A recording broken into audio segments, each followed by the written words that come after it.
Hello and welcome to this week's episode of Whimsy with a Z. I'm your host, Ben. All right, everybody, we have a special guest today. This is our first special guest on Whimsy with a Z. We were talking with Riri and Dean a couple of weeks ago, all of season 1, and then even into season 2. All of our Whimsy kids are asking questions about colleges, what we're doing to prep for college. And lucky enough, somebody was listening and reached out. And I have Shellee Howard here with us today. Hello, hello. It's so wonderful to be here. Thank you so much. I love the idea that our conversations with the Whimsy kids actually got noticed and picked up, and that you're aware of us and that you notice that we're talking a lot about college preparation. And that seems to be something that you're fairly familiar with, yes? Yes, it happens to be my passion and my career all wrapped up into one. Very nice. You formed college, what is it, College Ready? Correct. Yes, college ready. And what is that? So, College Ready is a company that was started based on the need of a student just like yours. And what we do is we help students get into college without losing their mind or their money, and helping their parents navigate the process with support, inspiration, so these kids can have impact, which will equal scholarship. So last year, our students received over 10.3 million in scholarship, Oh, very and that nice. was earned. So not only will we talk about how do we get in, but we're going to talk about how do we pay for it. And Mhm. that's what College Ready is really good at. Fantastic. And how long have you been with College Ready? I founded College Ready 18 years ago when my Oh, wow. firstborn came home from 8th grade, and he said, "Mom, I know exactly what I want to do when I graduate. Will you help me?" And that's how College Ready was started. Very nice. So the longevity would already suggest that you know what you guys are talking about. You raised the scholarship, you said 10 million this last year alone? Last year alone, in 18 years, we've raised these kids have earned $80 million in scholarships by working with College Ready. Oh, that's fantastic. And these are scholarships that they're finding. So you help them a lot because there's a lot of scholarship money left on the table at the end of the year, right? That is correct. So there's 4 buckets of money. And we want the students to know where all the money is and how to get it. And so we obviously are college admissions strategists. So we help them to get accepted, because if they don't get accepted, who cares about the money? But once they're accepted, we want to make sure that they have a good return on their investment of that education. Very cool. What kind of background do you have? So interesting enough, I am a entrepreneur. College Ready was the 7th business that I've started. All of the others I've sold and found the next one more enjoyable than the last. This one has been my longest, and I think this one will stay with me until somebody tells me I can't do it anymore. And so I graduated from college and I had changed my major 5 times. I did it completely wrong, and I did not want that for my children. And so when my firstborn came to me asking for help, and when he told me he wanted to be a brain surgeon and go to an Ivy League school, I panicked. I was like, I don't want to fail him. And so Right. I went back to school and got my master's. And then I went back to school and I became a certified independent college strategist. And then I started to get really clear on the FAFSA and the CSS profile. And putting it all together is how students are able to get the large scholarships, to not only get accepted, but to get the financial support. Great. It's fantastic that you provide your service and this help because the second you said FAFSA, which is the college, what is FAFSA? Let's start with So, that. yeah, so the FAFSA, sorry, that's like the lingo. I apologize. The federal government provides this form called the FAFSA, and the form is connected to your taxes. But here's the thing that most people don't realize is the FAFSA looks at the second semester of your sophomore year and the first semester of your junior year. but you don't complete it until October of your senior year. So it's called a double look back. And it was because too many people were extending their taxes and trying to avoid paying for college. So the government made a move and they decided to do a double look back. The FAFSA is the form that opens up lots of opportunity for money. It's not the only form, it's not the only way, but it is for institutional money. And that's the big money. That's the stuff we want to go after. It was funny because when you mentioned it, I just remember horror stories of trying to fill out that form 20 years ago. It's not the necessarily the easiest form, but you guys would help with all of those things, filling out the forms and getting all the appropriate paperwork submitted and everything. You would help with all of that. Yes, and interesting you say that. 87% of families who complete the FAFSA do it wrong. Oh So yes. you're not alone in thinking this form is really messed up because others would agree. When I sit down to look at their form, I'm like, why did you answer this? And they said, I don't know. Like, it's really not very friendly. And that's why most people don't get money. They don't complete it correctly.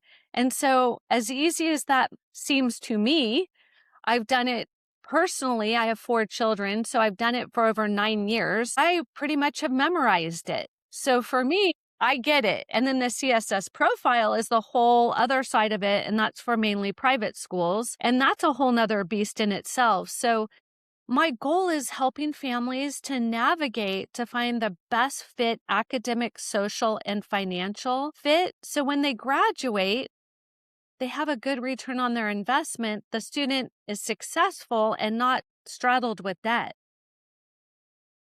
Because that form would be probably one of the reasons why I stopped pursuing it. It was like I want to attempt to go expand my education after high school, but this form is impossible, and then it's discouraging. And it's like if I want to go to college, if I can't fill out this form, do you hear a lot of people kind of discouraged from pursuing like a college because it can be so difficult to apply for some of these things? There's a lot of reason why people get frustrated. One, they think they make too much money and they really don't. The FAFSA's just not on your income. It's on where your assets are held. The second piece is who fills out their own taxes anymore? They've made it so complex. Very few people are super excited to sit down and complete their taxes. So here's another government document. Why would we think it'd be any easier? And so helping families navigate that piece gives them that assurity, that peace of mind that at least they've done it properly Mhm. and they have a shot at getting money. So a lot of it is, people are frustrated because they don't feel confident in their ability to complete it. And Mhm. they just throw up their hands and are like, fine, we'll take the loan.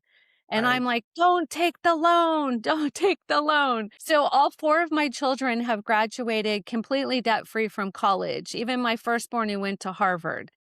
And so I tell families, it's what you don't know that's costing you, but there's lots of opportunity. My kids are no different than your kids. It's just I took the time to deep dive into that because I didn't want to pay, 65 to $100,000 a year. Right. Me, I'd rather put in the time, but not everybody has the time or the desire, and that's why College Ready was started. Perfect. Well, that's fantastic. Thank you so much on behalf of all the parents. The idea that we can help get these forms put together correctly. Because it sounds like if you're saying 87% of families are doing it wrong, that means 87% of like allocated funds aren't being distributed correctly, which Yes, means that's I the have an sad part. opportunity. Yeah.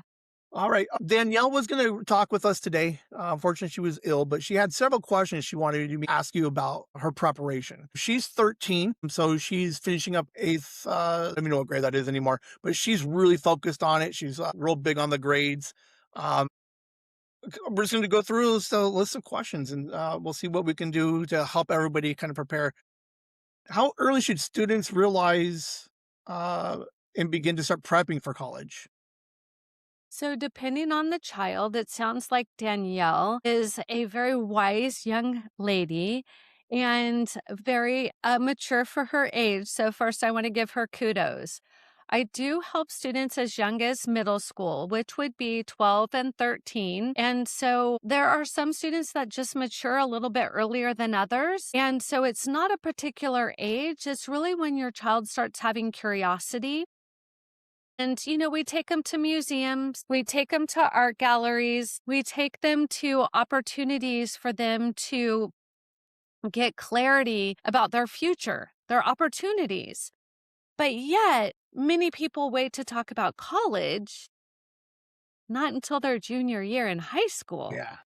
And that is a train wreck waiting to happen because if you don't plan, you plan to fail. So, to answer her question straight on, the best time to start, if you are listening, would be middle school. The reality is, you may have children in 8th, 9th, 10th, 11th, or 12th, and we can still help them. But if you're going to ask for the best time, Danielle is spot on. Right now is it. Perfect. What does that kind of preparation look like? We're not asking her to start filling out forms, writing essays. You mentioned a lot about museums and stuff. Is it just kind of mentally preparing them? What does that look like a 13-year-old preparing for college? So I recommend starting from a very young age to teach your child to love to read. Very fundamental, I know, but so many children see us on our cell phones 24/7. If you just put your cell phone in a book, your child's going to think you really like to read. And guess what they're going to want to do?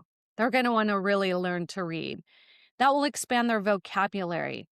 The next fundamental stage is when a student's in, say, fifth or sixth grade, and they start to really have questions about their future. They start to talk about maybe in school what they want to do when they grow up. This is a beautiful time to explore. Actually, go walk on a college campus right down from wherever you live. And just, you don't have to make an appointment. You just walk on campus and you can start telling your child the opportunities that they will have here. Take them to a football game, a basketball game, a gymnastics meet, whatever. It's exposure, just like you would to any other thing. Then, when they hit middle school, it's time to have the conversation about their gifts and talents. What are their subjects that come easy? What are Right. their subjects that don't? We need to play on to their strengths, and we need to really be careful to not expose their weaknesses. So, what we're doing is we're making sure they're taking the right classes in middle school to set them up for high school. That's it. That's the preparation. Perfect. But Okay. here's the thing, students can start applying for college scholarships in eighth grade. So if your child is not applying to them in eighth grade, every year they're missing out on opportunity. Okay. Then the other big piece is community service, leadership, and extracurriculars. Think about it. If they start something now and they just join, by the time they're a senior, they're leading it. Okay. They now have all of this experience to talk about in college interviews, college essays. It's really just exposure, curiosity, really leaning into, I'm really good at this, and then allowing them to navigate into that space. That's the important thing.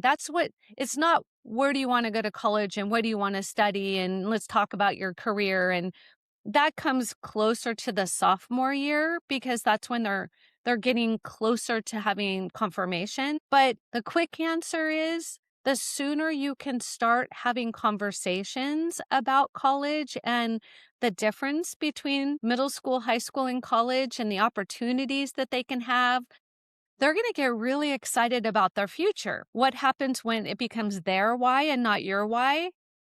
It's no longer difficult to get them to do it.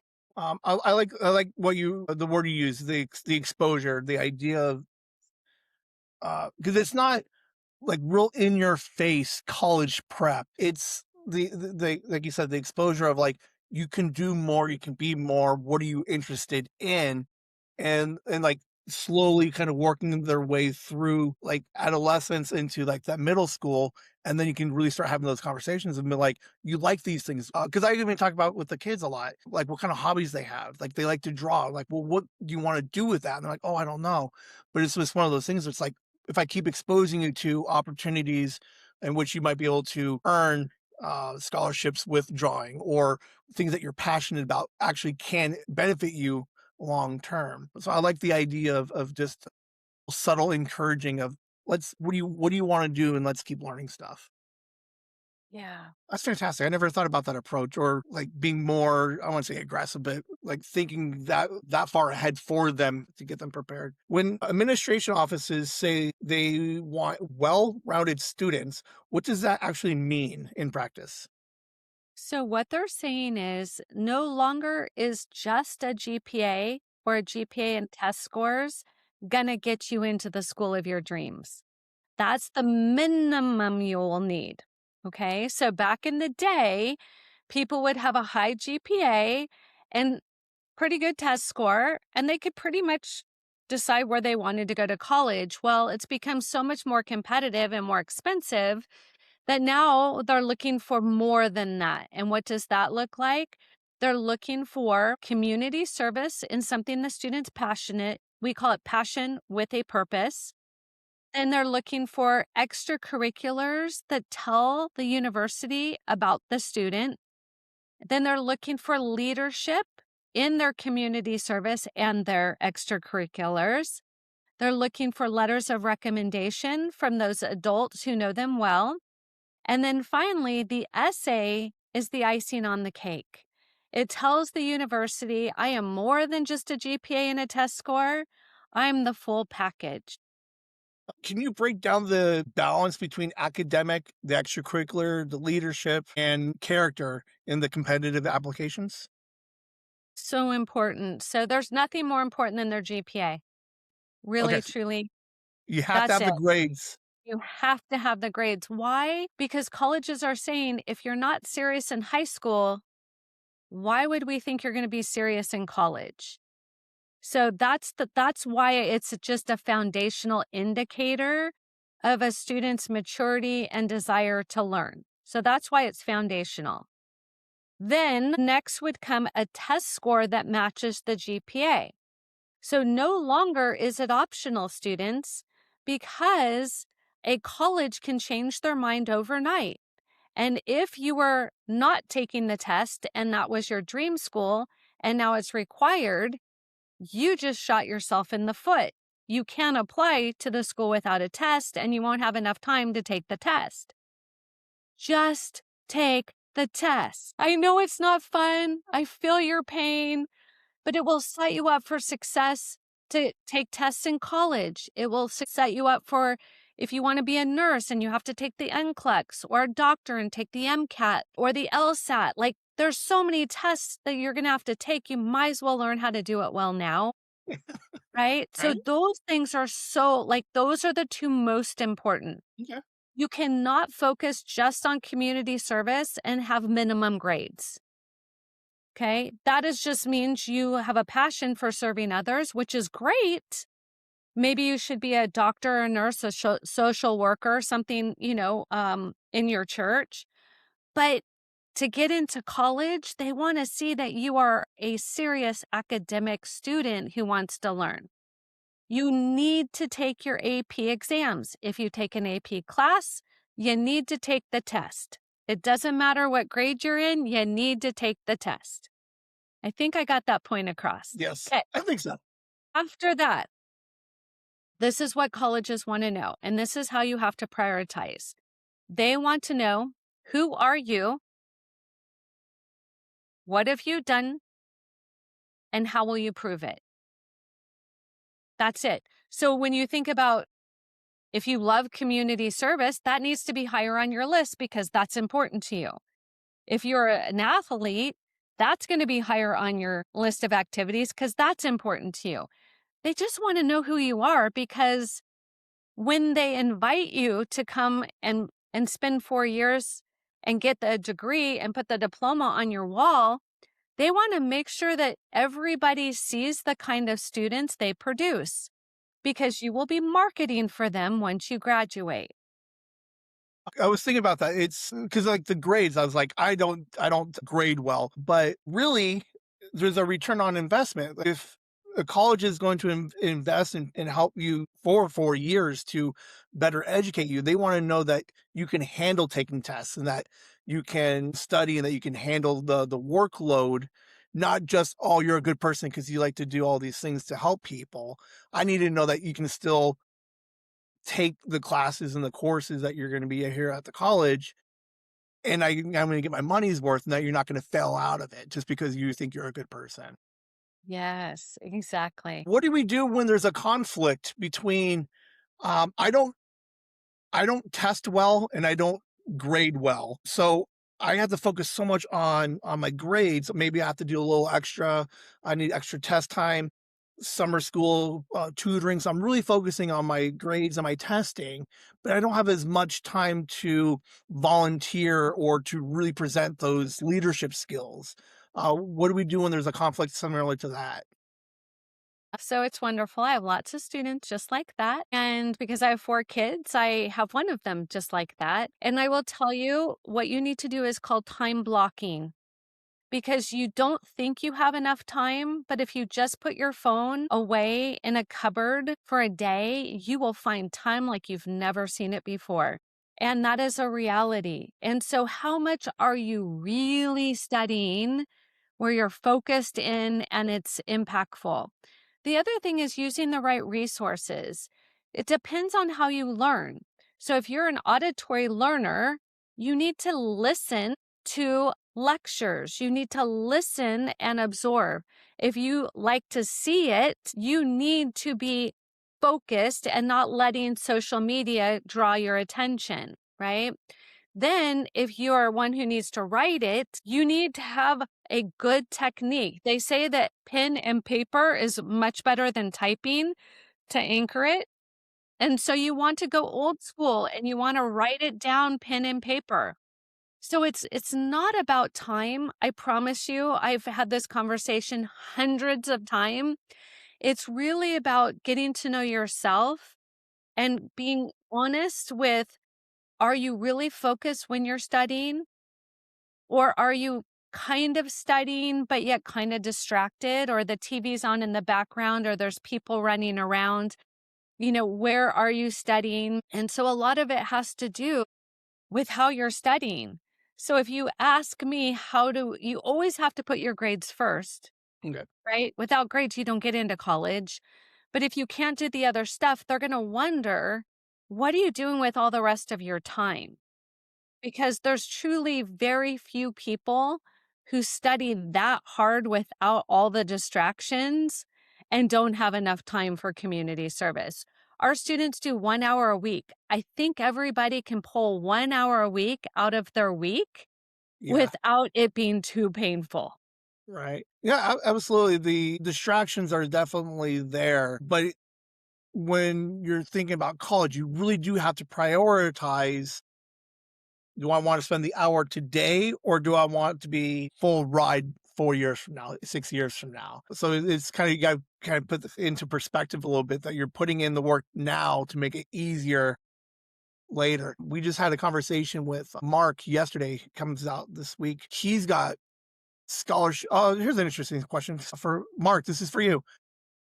He has scholarship opportunities, 75% or full rides to colleges, but it might involve moving to a different city. He might not be comfortable with that, or he's thinking maybe I want to take a gap year first. What would we do with those opportunities if we actually have the money now to take the 4 years? What do we do to help kind of help them make that right choice? That do we take the gap year and risk not getting eligible for that again, or do we just take it for the 4 years since it's free?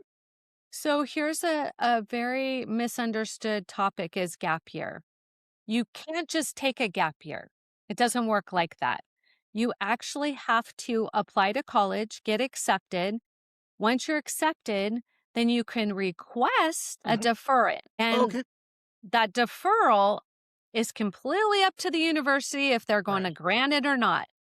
Okay. If they do, wonderful. They hold your spot. You don't have to reapply. You take that year, you do whatever you need to do to be able to go to college. Okay.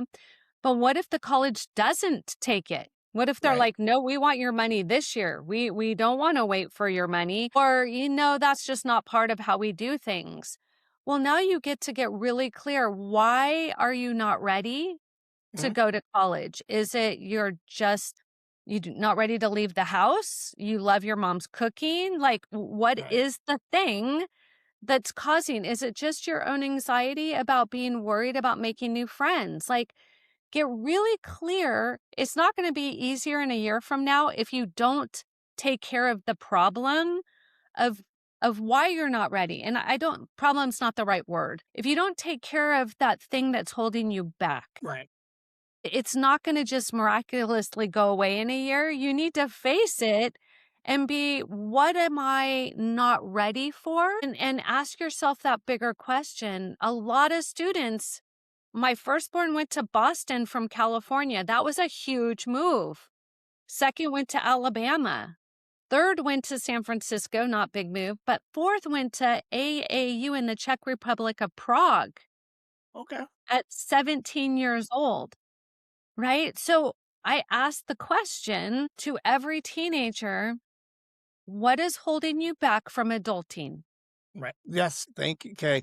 Because when we're making, if they're going to make a decision on whether or not to accept a full ride somewhere, it does ask that question of like, if you don't take it, you're still an adult when you graduate high school. What are you going to do with the rest of your life? Like, Hmm? and then I also threw out the idea of like, because there's always like, well, I'll go to a trade school, I'll learn something, and then I'll go to college eventually. I'm like, if college is going to give you 60,000 a year for 4 years, like why work for 5 or 10 years and then go back and pay 60,000 again?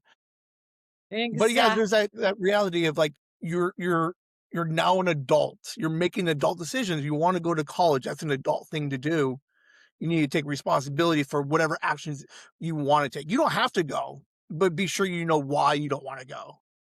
That's it. And once you get to the why, sometimes it's so simple. I remember my firstborn, he didn't want to do his own laundry. He's like, I don't want to leave. That sounds awful, mom. And I'm like, it's gonna be okay, right? You're gonna be okay. And it's just social insecurity. So, Yeah. but I will tell you, deferment or gap year, kids make it sound like it's their choice and it's super exciting. And be very careful. If you take one community college class, you ruin your scholarship. Gone, Okay. poof, over. So even if you think, oh, I'm just going to stay home and take a few classes at the local community college, you are just kissing that money goodbye. So be very careful to know all of the rules.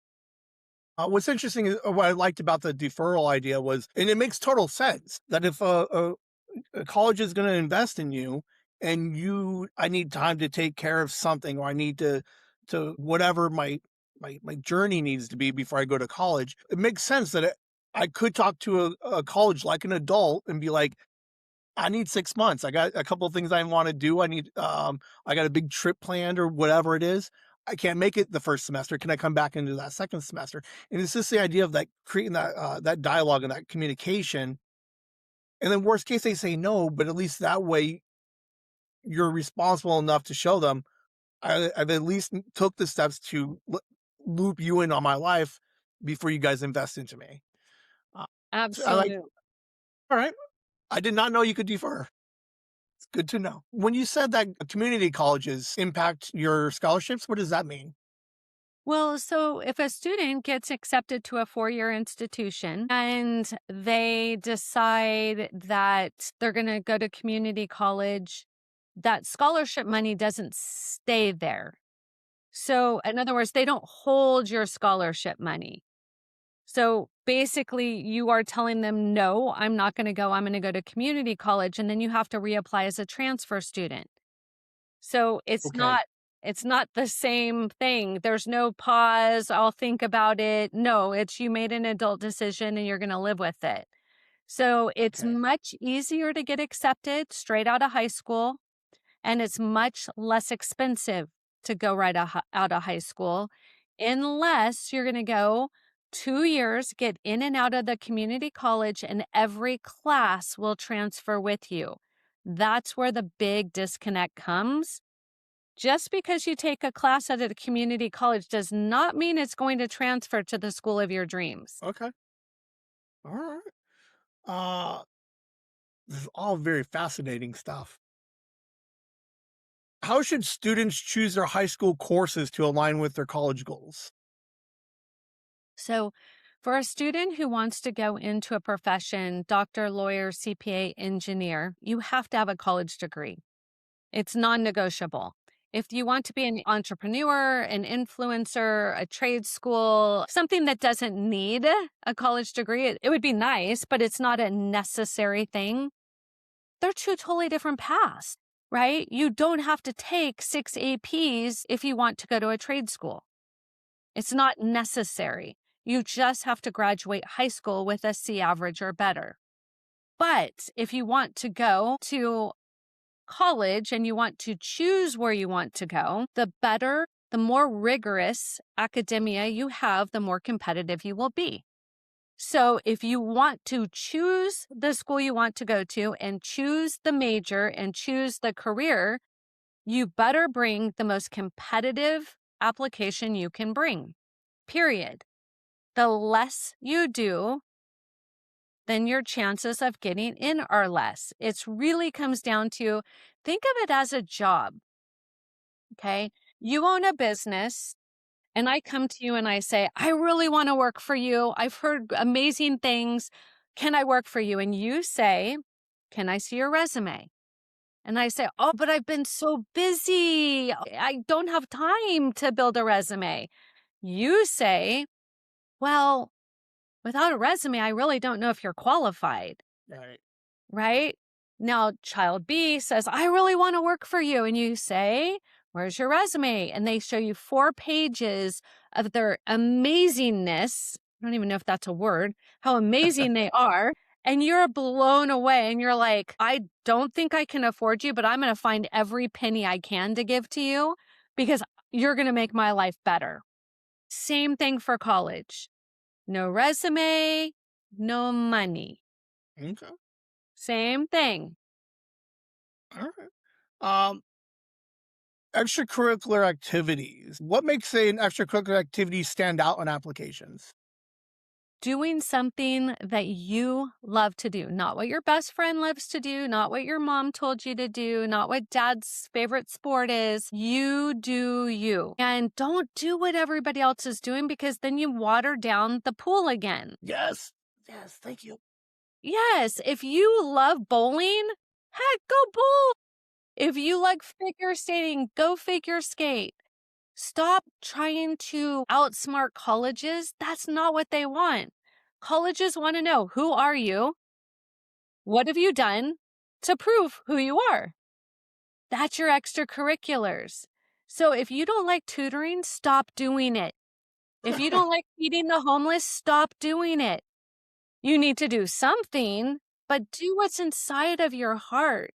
Do that thing that gets you excited to wake up on a Saturday morning. That's a good extracurricular.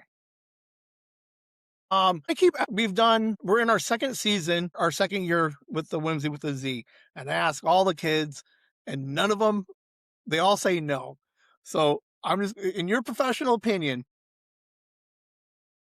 would it be good for Danielle to put on any college application or essay, or when people want to know who she is, would it be beneficial that she does a podcast talking about being a kid with other kids? If she has aspirations to do a type of career that's a connector or an Okay. influencer or something where the skills she's learning Okay.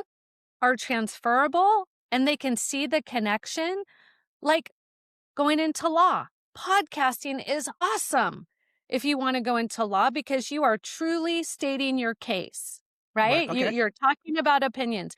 But if you wanted to go into mechanical engineering, there would be like this question mark of, unless you interviewed mechanical engineers or all engineers of every trade, Right. that could be a connection. But really, they're going to be asking, help me understand with an essay, why did you do that podcast?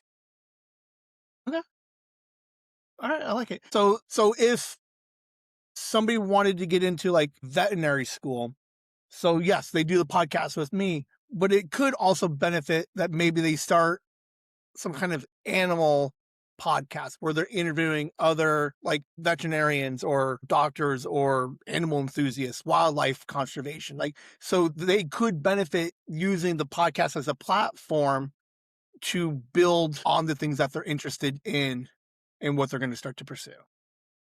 Yes, and so here's the part that a lot of people miss. If you have a shy child and they just know they're shy and they really want to come out of being shy, a podcast is awesome. They're learning how to communicate. That alone is a great essay, right? So even if they're just doing it to like better themselves as a communicator, that's a good reason. A better reason is they have intellectual curiosity. They love animals. They're thinking about maybe something in the animal sciences.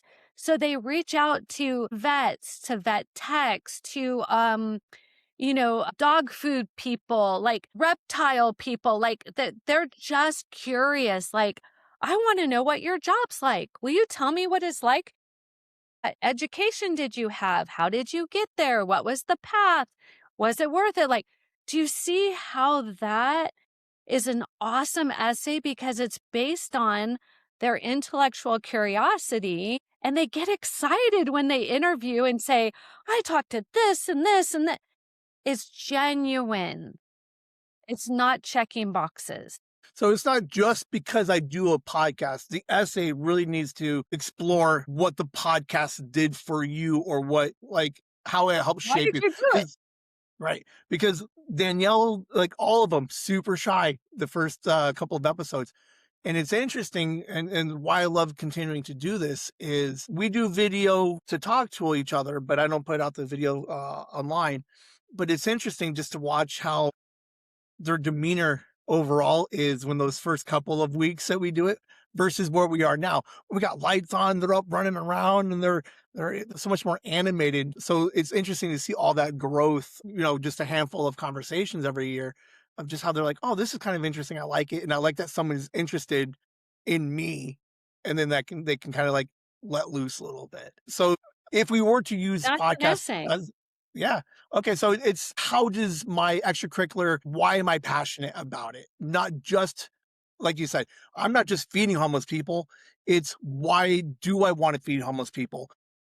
I Yes. knew friends or I came from or something more than I just needed to look good on my application. Correct. Colleges are smart. They know exactly why students do things. And if it doesn't make sense, that's not genuine and that's not what they're looking for. Which leads right into my next question. What essay topics should we avoid? What are Well, like you the definitely real want to common avoid ones that we about need? committing, wanting, yeah, like mental illness. That's a big one for this generation. They want to talk about anxiety, depression, that type of thing. But remember, if you're a college admissions person reading the essay, are you now worried that they're going to come and commit suicide at your school and now you have Fox News, right? Or whatever news. So they don't necessarily need it all to be sunshine and roses, Mhm. but they need it to be something that they're learning about you. Think about this, students. When you are told in history to go home and read a chapter in your history book, and you come back to class and the teacher reads that chapter to you, are you not irritated? Yes, you are. Colleges are not looking for you just to tell them what you put in your application. They want to know who you are. They want to know, why are you special? Like, why should they invite you over somebody else? And that's the important thing that we need them to understand. Okay. All right. So it's not just, oh, I have anxiety, and I'm shy, and here's a couple of things that I did to not be shy. I found friends. We're looking for something deeper than just I have the same thing everybody else has. And this generation has a lot of that going on, right? Because they're living with everybody's best day on Instagram or TikTok or whatever they watch. So nobody quite feels better than everybody's best day. And these poor kids are just feeling less than. Well, that's what lots of kids write about. But I think they have a lot more to offer than just that. So, talking about what life is like on a podcast, speaking to an adult who is an expert in their area, wow, that's a cool essay. Um, okay, I like it. So it's not so much I have, but it's about the journey. It's you keep saying it over and over. It's they wanna know who you are. I wanna Yes. know your journey, not just that you have it, how did you overcome it and what and the impacts of those things. What did So you it's all learn from about it? how you present it a little bit. A lot is how you present it. How long does it take how long is a normal typical, college essay? How long is it supposed to be? So every college has different essays. So, like, the University of California is 650 words, Okay, not very long. I But could do there's that. lots of other essays that are gonna be maybe 2,000. So, it really depends on where they're applying. Some state schools, there's no essay. So, for a student who hates writing, apply to state schools. It really comes down to the more competitive schools, they need the extra thing, the longer essay, the more information to make an informed decision why you should come and not somebody else. You mentioned it earlier about when you're finding extracurricular activities, you gotta find something different than everybody else because everybody is doing the same thing. They're like, "Oh, I think this is awesome." You need to have you could have a similar topic, but you need something that makes you stand out versus everybody else.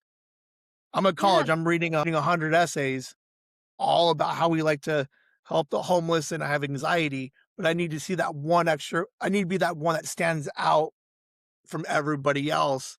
And I'm going to talk about my journey and the whys I'm doing it, and not just here's what I do.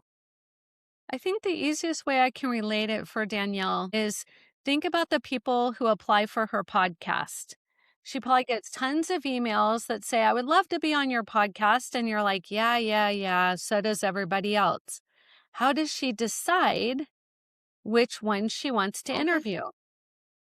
Do All you right. see what I'm Okay. saying? That's Yes. exactly what colleges are looking for. It's like, we've had that same topic on here 10 times. We really Right. need a different topic. That's what is they don't have to be unique just to be unique, they just need to be Right. themselves. Right. Why did I pick you versus the other three emails of people I don't want to necessarily talk to? Yes. All right. All right. So some finances. What do families often misunderstand about merit aid and scholarships? So they number 1 misunderstood is families think they make too much money, but merit aid has nothing to do with what you do or don't make. So they're 2 totally different conversations. And unfortunately, it's very confusing. So there's 4 buckets of money. There's the institutional money, which is the big money, the one that the school gives the student. Then there's the independent money, which is the ones they have to apply for that are outside of the institution. Then there's need based. So a family who makes less than a certain amount and has no assets, that's a need based. And then there's the other one, which is going to be based on who they are and what they've done. There's a scholarship right now for $10,000 if you're a vegan. Has nothing to do with your family's finances or what you did in school. It is $10,000 what you put in your mouth. So it really comes down to students just don't want to do the research.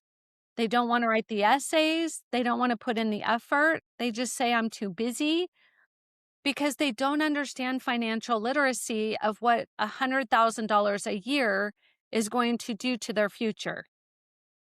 So there's a huge misunderstanding, and no high school that I know of is teaching it. No, they're not. Um, how can students position themselves to earn significance or scholarship money?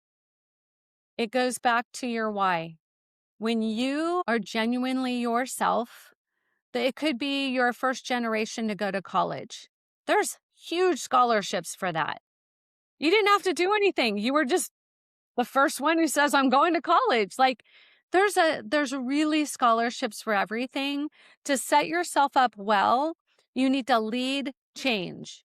So at College Ready, we have a nonprofit that we partner with, and it's called empowereducation.world.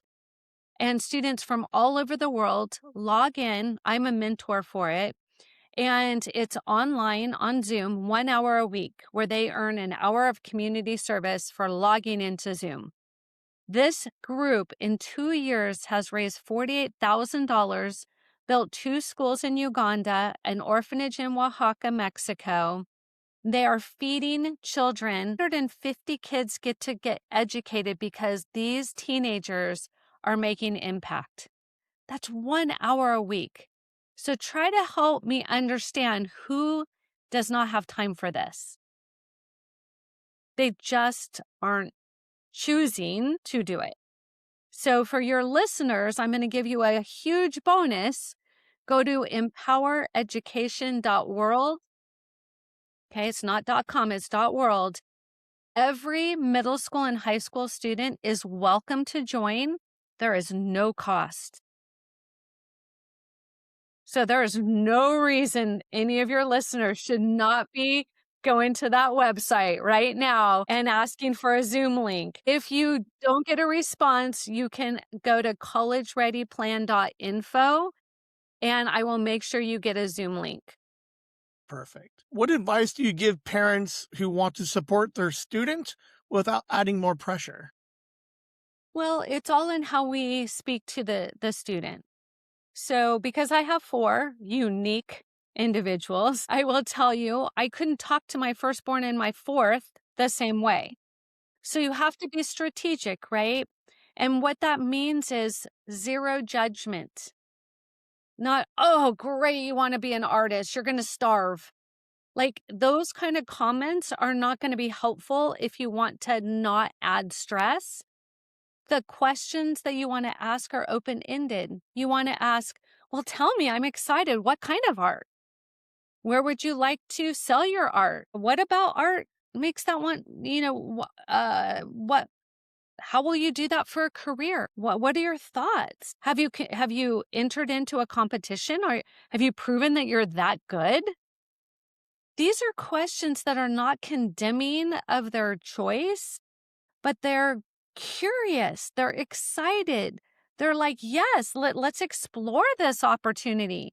The student will find out soon enough that being an artist is a hard career, Yeah. but they'll figure it out. And if they don't, then yes, you have to parent and show them statistically the chances of an artist or a theater person or professional athlete, whatever you want to call it, of providing for their family. And then it's a statistic and it's not a parent who's really shooting down their dream. What is one thing students can start doing today that will make a real difference in their future applications?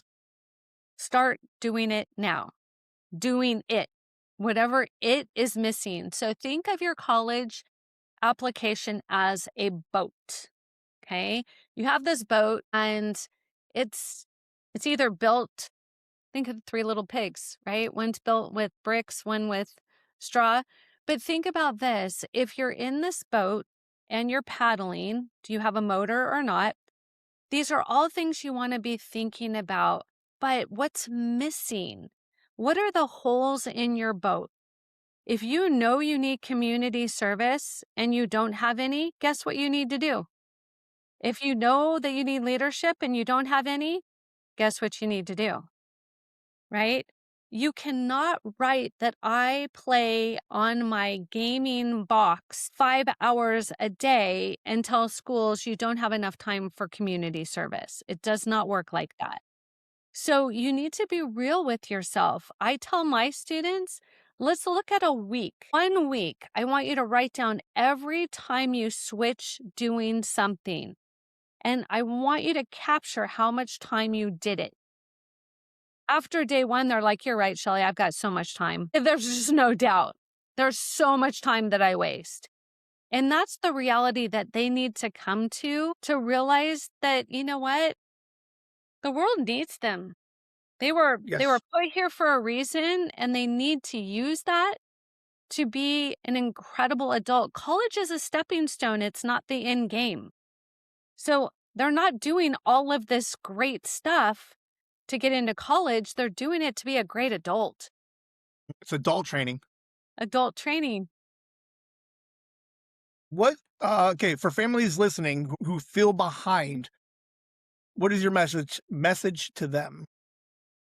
This is a great analogy. So you're on an airplane, and the pilot says, "This is a short runway. Hold on tight. It's going to feel a little scary because we don't have much room for takeoff." And it does. I don't care how prepared you are, it just does. So if you're at that point, just know the longer you wait, the more scary it's going to be. If you have a long runway, you're like, gosh, is this thing ever going to take off? We've got so much time. Like, I'm getting bored waiting to go to college. That is a beautiful way of thinking about it. If you have a plan and you have a strategy and you have a long runway, it's so simple. If you procrastinate, or maybe you just haven't thought about it, which happens, it just means that you don't have time to wait. You need to be doing it now. I help students all the way up until their applications need to be into colleges from 7th grade on up through high school seniors. And I promise you, we get them all through it. Some is a little more stressful than others, but it's a choice that they made. What can we do to help with we get that we got to find, we want to know who the colleges want to know who you are.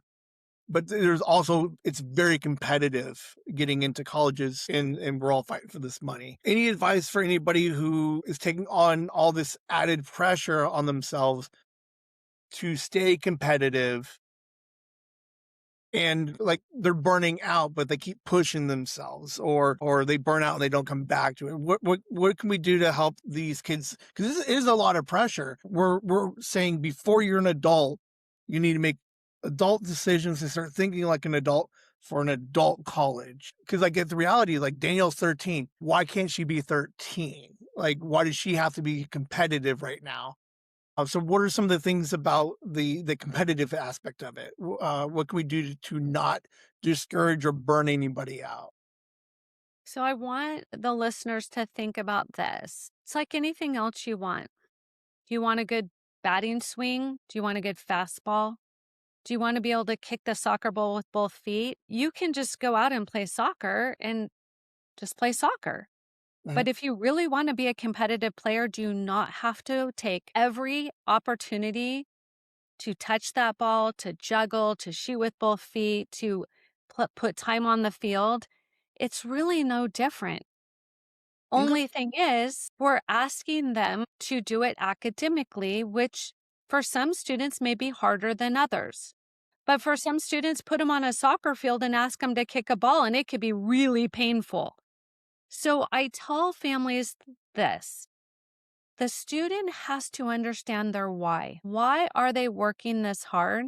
Is it because their parents are forcing them to, or because they see the benefit of working hard so their future will be better?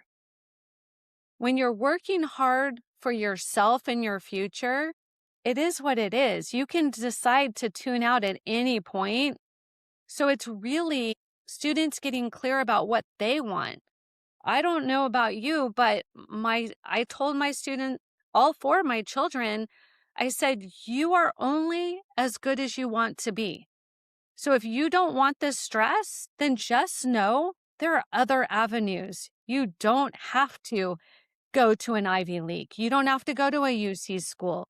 There are 10 colleges that are tuition free, but you've never heard of them.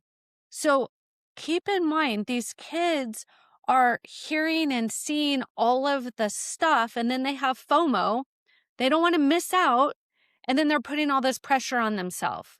Okay. Well, if they can just get clear on, no, really, I want to go to that school and I want to get into this and I want to, then it's an I want. And think about if they wanted to save money for a new pair of cleats or a new dress.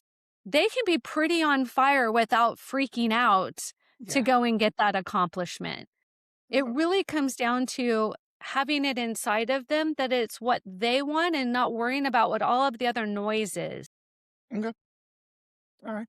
Um, no, and I think that makes sense. I like the idea, the soccer player and everything else. My son wrestles, and he wildly dedicated to wrestling. His team. I'm sure he's got enough. Like he can write a really nice essay, but the grades are slipping a little bit. So it needs to be that kind of the aspect of like, why are you willing to put in 40 hours a week of wrestling?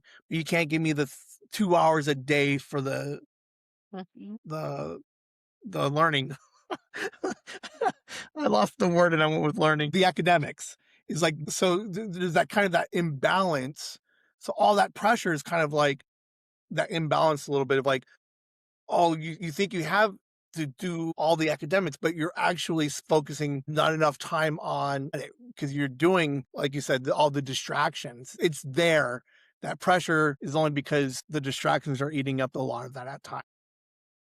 Yep. And that's what I'm talking about. They can do it for one thing, but they can't do it for another. It's all about their why. And, it's choices we make. And as adults, the choices we make, we pay the price. Right. It's a similar situation. They're just learning that their choices have consequences.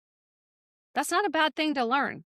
No, fantastic. I appreciate your like legit. This is like one of the coolest conversations I've had in a long time. It's a topic I knew nothing about, and I feel significantly better having conversations with the Z kids, with my son. I love the idea. Not necessarily get my daughter's 5, like not getting her started, but watching her and encouraging her to continue to be as creative and open and as kiddish as she is. So fantastic. I can't thank you enough for today. Where can we find you? Website, socials, and then what does your program actually do? Let's start there. I need help with college. I go on to College Ready. What is it that you will actually help me do? So, what we help students and families do is to put together a standout strategy, a plan, if you will, on how to put together an academic, right, 4-year plan. How many AP, how many IB, how many dual enrollment, honors, CP, the academics, a testing strategy, which test, SAT, ACT, PSAT, APs, and put together a strategy for that. Help them to create a passion with a purpose project that they can lead others to create change. Curricular strategy on the UC application, there's a spot for 20 activities, honors, and awards. And on the Common App, there's 10. So we want them to know that one thing is definitely not going to help them stand out. So we help them to know what is better and what is best. And then the extracurriculars, the letters of recommendation, who to ask, when to ask, how to ask, and then what to write essays about, what's going to help them to truly stand out. Then we help their family to pick the right college list. Where will they apply? What major will they apply with? How will they know if it's a good fit academically, socially, financially, athletically before they ever apply? Because if a school is a stingy school and your family can only afford X, I would hate for them to apply, get in, and then you have to tell them, I'm so sorry, we can't afford it. I want them to know before they apply and Right. save them the application fee and all the heartache. Then we help them family do getting off the wait list, financial negotiations, reconsiderations. We help them understand the SAI, the FAFSA, the CSS profile. So it's basically from A to Z, all things college planning, different ways to do it. We have from hourly, I just have a few questions, to can you please help my child? I don't want to do any of this. So That's me. everything in between we can help with, and I have all of those. We help families that are need-based, we have middle-class families, and we help multimillionaires. It doesn't really matter what your financial situation is, as long as you have a student who is willing to do what is needed to go to college. So we only take 20 students per grade. And that means that we do interview students to make sure they have desire. We're not looking to push a student to do something they don't want to do. So, College Ready, I've written 2 books: How to Send Your Student to College Without Losing Your Mind or Your Money, and then College Admissions Simplified. Both books are on sale for your listeners for 99 cents until after the podcast airs. And so that's a wonderful gift. And then if they're just curious, have them go to our website, collegereadyplan.info. And we're happy to support them with free resources, whatever we can give them to make this journey a little bit easier. Perfect. I think what I got out of this the most is with the misconceptions of how things actually work or applications or how frustrating things is. A few questions just significantly easier. Like I feel way more confident today helping someone and get to start planning for college than before we started. So I like the idea that just reach out. It has to start with that conversation of Yes. I think I need help or I don't understand most of this stuff. And to be fair, I don't think as a parent, that's why you're here. Like so we have all these people like you and these resources is I don't know if I shouldn't have to know exactly how to fill out all of these forms. I need to help the kid find out who they are to help show the colleges who they are. And I'm Sure. gonna need you to help me fill out the form. Absolutely. Some people need me to help their child figure out who they are. So it all depends on what you need. I appreciate you so much. Uh, before we recorded, I mentioned like maybe come back next year. So I think you have to be a staple of every season that we do this. Danielle was going to talk with you. I think next year we have 1 or 2 kids come on and have a very similar conversation. 'Cause I think again, Danielle gave me a lot of these, but I'd love to see how the kids interact with you. I would love that. They're my favorite people. Oh, definitely. I thank you so much for coming in. I look forward to speaking with you again and doing some follow up stuff with you. Okay. Everybody, College Ready, fantastic. I hope you guys enjoyed it, learned a lot. Reach out to her, comments, feedback, anything that you guys took away from this. I would love to hear what you guys learned from today. You guys have a great weekend and whimsy.